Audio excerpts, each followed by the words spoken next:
ها كيفاش بديت اول نهار في التجاره ليا. من بعد ما توكلت على الله وجمعت السلعه في الصاك، غادي نقصد الدري عماد اللي باقي عنده السلعه الاخرى. هذا كنت قيت عليه في الدار وخرجته.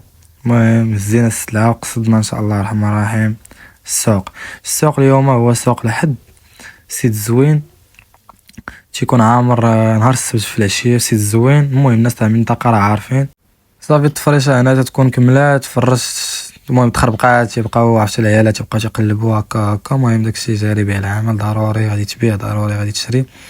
المهم التفريشه كانت بحال هكا، داكشي كان زوين الحمد لله. دازت العشيه زوينه وهكا تيكون اول نهار ليا. فهاد اللحظه هادي تيكون الدري صاحبي تيجمع، تنجمعو باش نمشيو في حالاتنا ان شاء الله الرحمن الرحيم. كاين الطريق شويه بعيده، انا راه جمعنا قبيله في الضو، دابا راه غاديين في الظلام. المهم خصك تصبر ضروري باش على بغيتي توصل لشي هدف بتحققه. المهم غاديين في الظلام، كاين شويه تاع الريسك. الا وصلتي لهاد البلاصه من الفيديو خلي لنا قلب ودير لنا فولو وتسنى الجديد.